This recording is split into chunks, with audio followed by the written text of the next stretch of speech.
Hi, I'm Justin Baldoni, and I'm here with LUK to play Ask Me Anything Within Reason. I'm Justin Baldoni, and Variety asked me to share some of the moments captured on my camera that mean the most to me. One of the first images that comes to mind is a FaceTime screenshot, and though it might look simple on the surface, it holds layers of meaning for me. It was 8 in the morning, and we had just wrapped an exhausting 16-hour day. The very last day of shooting It Ends With Us. That moment was unlike anything I had experienced before. The entire journey had pushed me to my limits, testing me in ways I hadn't anticipated. This was my first time directing while also acting, and on top of that, my company was producing the film. I was wearing so many hats, juggling responsibilities from every angle, and trying to give every ounce of myself to each role. By the time we reached the finish line, I was drained in body but overflowing in spirit. As soon as I heard the words, "That's a wrap," everything I had been holding inside just spilled out. I was hit with a wave of gratitude, relief, and disbelief that we had actually made it. My wife couldn't be there on set that final day, but in so many ways she was the one who carried me through the entire process. She had been my anchor, my sounding board, my partner, and my quiet strength when I felt like I couldn't keep going. So the first thing I did was grab my phone and FaceTime her, because I wanted her to be the first person I shared this with. The second she answered, I just broke down. I couldn't even get the words out without crying, but finally I managed to say, "Baby, we did it." And then she started crying too. That moment was everything. It wasn't just about finishing a film, it was about finishing it together. Because in truth, even though she wasn't in the director's chair or on the set every day, she was as much a part of this accomplishment as I was. She had been the one encouraging me when the days felt endless, taking care of our kids when my work pulled me away, and reminding me why the story mattered when I was exhausted. That's the thing about true partnership. You find someone who doesn't just stand by you during the good times, but who actually feels what you feel. When you cry, they cry too. When you win, they celebrate as though the victory were their own. And when you feel like you might collapse, they're the ones holding you up. Looking at that blurry little screenshot from FaceTime, I see far more than two tired, emotional people on opposite ends of a call. I see a shared journey, a love story, and proof that none of us ever achieve anything alone. Adapting a book into a visual medium has always felt like walking a fine line between imagination and expectation. When you're working with a novel, you're often given only a handful of descriptive lines to capture an entire world or a specific moment, and from there you have to build something tangible. That's both thrilling and terrifying, because books live so vividly in the minds of readers. Every person who picks up a story paints their own picture of what a character looks like, how a place feels, or what a particular scene should unfold like. With millions of readers, that means millions of interpretations, and as the one bringing those words to life, you can't help but feel the weight of responsibility. You don't know if your choices will honor the countless private visions readers carry in their hearts. That uncertainty makes the process scary, but when the reaction turns out to be so overwhelmingly positive, it feels like the greatest relief. It warmed me in a way I can't even fully explain. It felt like a validation not just of the work, but of the care and love that went into translating the story from the page to the screen. That same desire to balance freedom with reassurance echoes into my own life as a parent. Just a couple of days ago, I was thinking about the challenge of raising my daughter to be fearless. It's a goal I hold close to my heart, though I'll admit it's not always easy, especially when surrounded by older generations of family members who grew up with very different ideas about safety and risk. Whenever my daughter does something daring or adventurous, like climbing or jumping from heights, the automatic response from her grandparents, aunts, and uncles is to gasp and tell her to stop. Their instinct is protective, shaped by decades of caution, but it often comes across as limiting. I find myself constantly asking them to take a step back and trust her. To me, there's something profoundly beautiful about learning how to do dangerous things carefully, about embracing courage, curiosity, and strength while also practicing awareness and control. One afternoon, that belief came to life in the most vivid way. My daughter, with her usual spark of curiosity and confidence, decided she wanted to climb a lamp post. She approached it with determination in her eyes, her little hands gripping the metal as if it were the most natural thing in the world. Around us stood her older relatives, many in their 70s and 80s, watching with a mixture of worry and disbelief. I could see them fidgeting, holding back the words that so badly wanted to tumble out. "Get down from there, you'll hurt yourself." They were resisting the urge to intervene, to protect her from even the possibility of a fall. But I stood there, smiling, cheering her on softly, reassuring everyone that she was safe, that she knew her limits. I wanted her to feel supported, not stopped. In that moment, she was fearless, scaling higher than anyone expected, and I wanted my family to see what I saw, a child testing her strength, her balance, her bravery.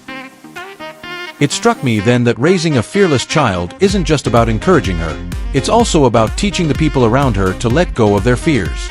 It's about showing them that children need space to climb, to stumble, to discover their own boundaries. Watching her that day, perched on the lamp post with confidence radiating from her little frame, I realized that these moments, small as they seem, are the foundations of resilience. They're how she'll learn to trust herself.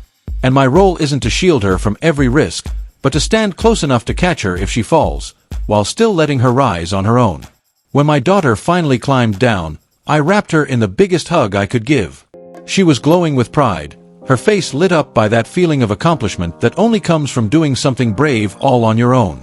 Moments like that remind me why we parent the way we do, encouraging courage instead of fear, independence instead of hesitation. That's really the heart of how we're trying to raise her. Parenting, to me, is the greatest gift, a role that is equal parts humbling and joyful. Speaking of parenting, I think of my son and the ways he surprises me every day. There's a photo of us together on set, and whenever I look at it, I feel overwhelmed with gratitude. He's still at that beautiful age where he loves to kiss his dad without hesitation, and every time he does, I feel the purest kind of love. This boy teaches me more about life than I could ever teach him. He wakes up every morning with joy, as if the day itself is a gift waiting to be unwrapped. I make it a point to tell him every single day how proud I am to be his father, because I want him to carry that truth with him always, to know deep down that he is loved, celebrated, and seen.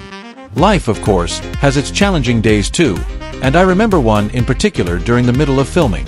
It was around day 36 of the shoot, and it also happened to be my 40th birthday. Some of my closest people flew out to celebrate with me. My best friends Travis and Jamie Heath, my baby sister, and my friend Metra. They all gathered to pour their love into me, even as I was running a fever of 103. I was sick, drained, but somehow they gave me energy just by being there. We didn't have a grand party or anything elaborate, but the sweetness of spending my milestone birthday doing what I love, surrounded by people I love, left an imprint on me. It was a reminder that joy can exist even in the midst of exhaustion. A few days later, when the kids were out with their Nana and Papa, my wife and I had one of those rare quiet moments together at home. We live just outside of Los Angeles, and the view of the Topa Topa Mountains often frames our lives in this almost cinematic way.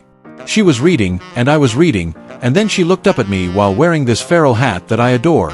It's so uniquely her. I couldn't resist taking a picture. The scene was simple, yet it struck me as profoundly beautiful. The mountains in the background, the calm of the afternoon, and the woman I love completely herself in that moment. I often take pictures like that, not for sharing or for show, but to remind myself of what truly matters. And this, that stillness, that love, that everyday magic, is what matters most. Family continues to shape and inspire my work too. Wayfarer Studios, which I'm part of, produced the recent Garfield film, and one of the sweetest experiences was getting to bring my kids to the premiere. Watching them hug Garfield, seeing their eyes light up at this character come to life, made everything feel worthwhile. The movie did wonderfully, and I was thrilled about its success. But for me, the highlight was much simpler. I just want to make movies for my kids. To create stories they can love and remember. That's why that photo from the premiere means so much to me. And then there are birthdays, which always remind me how quickly time moves. My daughter recently turned 9, and she asked for a Harry Potter-themed party. We went all in on it, and I have this picture of my wife dressed up as a witch for the celebration. I joke that she's a witch in real life because she really does practice her own version of magic. The healing work, the spiritual depth, the energy she brings to everything. But that picture, playful as it is, captures so much of who we are as a family. Celebrating imagination, love, and laughter together. My sister even showed up in costume as Moaning Myrtle, which sent the kids into fits of giggles and made the whole party that much more memorable. All these snapshots, my daughter climbing with courage, my son loving with joy, my wife living with authenticity, my family showing up in both sickness and celebration, they weave together into a story of what matters most to me. These are the memories I hold close, the reminders that beyond the projects, premieres, and milestones, it's the quiet hugs, the shared laughter, and the fearless climbs that make life beautiful. For Maya's birthday, my wife poured her heart into something extraordinary.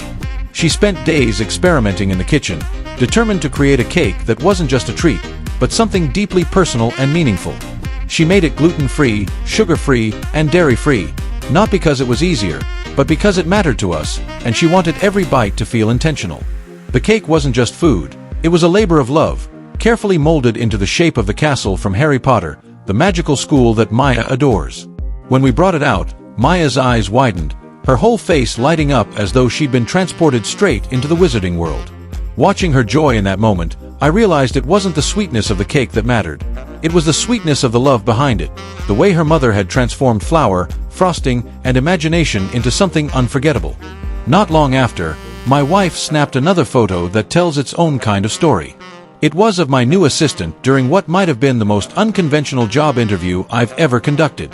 He's 6'6", a former Division I basketball player, with the kind of presence that fills a room, or in this case, a backyard. As luck would have it, I've got a basketball hoop set up behind the house, and instead of sitting across a desk asking standard questions, I decided we'd settle things differently. I told him, half joking, that if he beat me in a game, he could have the job.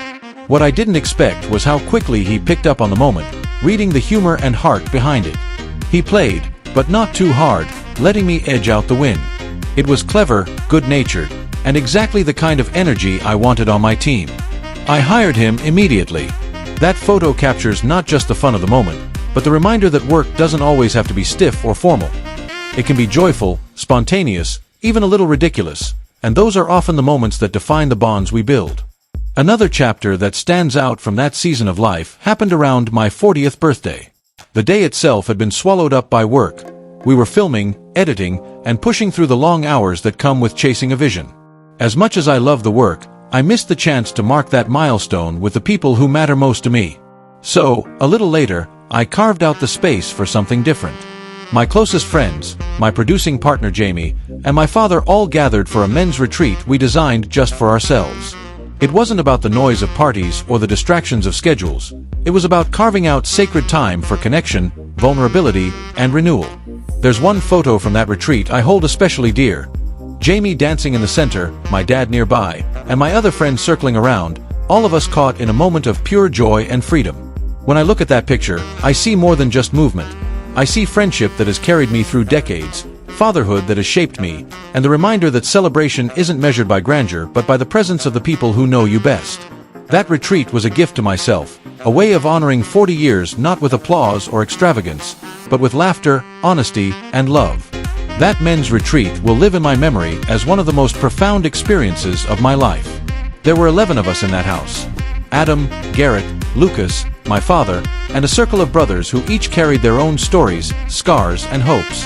From the outside, it might have looked like just a group of guys gathering for a birthday celebration, but inside those walls it became something so much deeper. We weren't just celebrating the turning of a decade. We were reclaiming something that many of us had been taught to suppress since boyhood: freedom.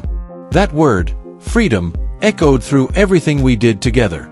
Freedom to be fully alive in our bodies, to let out the sounds we so often keep caged inside, to move without embarrassment, to speak without filtering our emotions through the lens of what we've been told manhood is supposed to look like.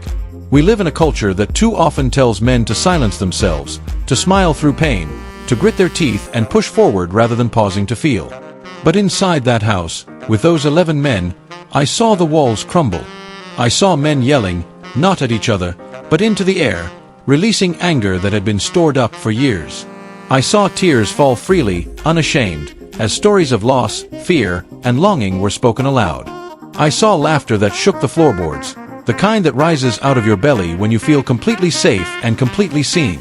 And I saw stillness too. Moments where silence wrapped around us like a blanket, where nothing needed to be said because presence itself was enough.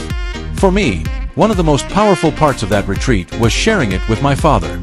To witness him stepping into the same space of honesty and vulnerability as the rest of us, it moved me in a way I can hardly describe. He came from a generation that was taught to keep emotions under lock and key, where men were expected to be strong by being silent. But there he was, in that circle, allowing himself to feel, to be held, to be free.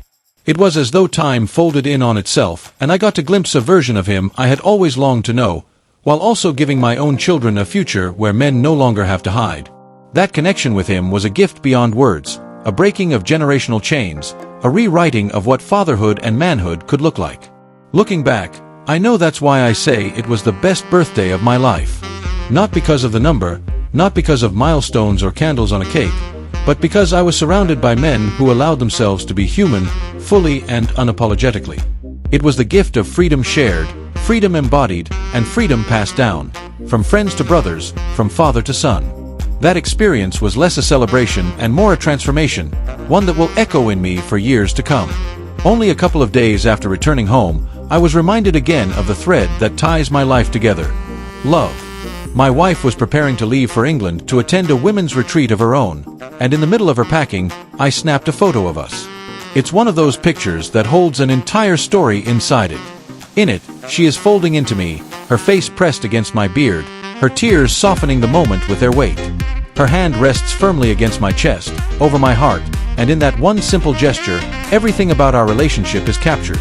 Tenderness, trust, and a kind of unshakable connection that distance can never undo. We've always been inseparable. From the very beginning of our marriage, there was this unspoken agreement that wherever one of us went, the other wouldn't be far behind. 4 years, we managed to live that way, sharing days, nights, routines, and seasons side by side. We had never been apart for more than a week, and even that felt long. But when this film came into our lives, everything shifted. It demanded a kind of sacrifice neither of us had truly prepared for. Suddenly, we were separated by entire oceans, bound by schedules that cared nothing for our hearts. 4 long months stretched between us, and though we found ways to bridge the distance, brief visits in the middle, 7 precious days here, a fleeting week there, those reunions only made the ache sharper. They reminded us of how heavy separation can be, how unnatural it felt to live without the other's constant presence. It stretched us, it tested us, and in a strange way, it strengthened us, forcing us to discover just how deep our commitment really ran. I often say this movie would not have been possible without her, and I mean that with every fiber of my being.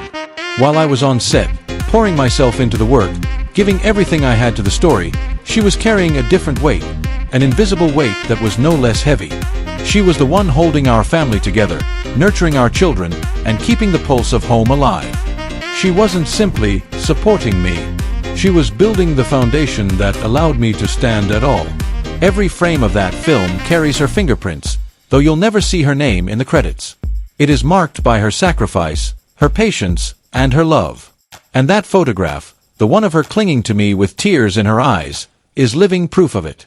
Every time I see it, I am reminded that behind every story I tell, behind every ounce of success I achieve, there is a woman who has chosen to love me even through the hardest separations and the deepest uncertainties. Without her, none of it would exist. Because she didn't just hold me up during those long months. She held up everything that mattered. She held up our kids when they needed someone to laugh with, or cry to, or curl into in the middle of the night. She kept the rhythms of the household steady, school lunches packed, homework supervised, bedtime stories read, scraped knees kissed, and the endless cycle of laundry, groceries, and bills somehow kept in order. She carried the quiet emotional burden of making sure everyone felt safe, seen, and cared for, even on the days when she herself was running on fumes. And she did it without fanfare, without expecting acknowledgement, because for her, love is not a grand declaration, it is steady action. It is showing up, over and over, in 1,000 little ways that may look ordinary from the outside, but are extraordinary in what they mean to a family. I think we too often underestimate, or worse, entirely overlook, just how much mothers carry. The world is quick to applaud the visible achievements, the big wins, the bright lights, the trophies and titles. But rarely do we stop to honor the unseen victories that happen in the quiet of a home. The small but monumental acts, sitting with a child who is afraid of the dark, holding space for tears that don't yet have words, creating stability in the middle of chaos. These moments don't earn awards, but they shape entire lives.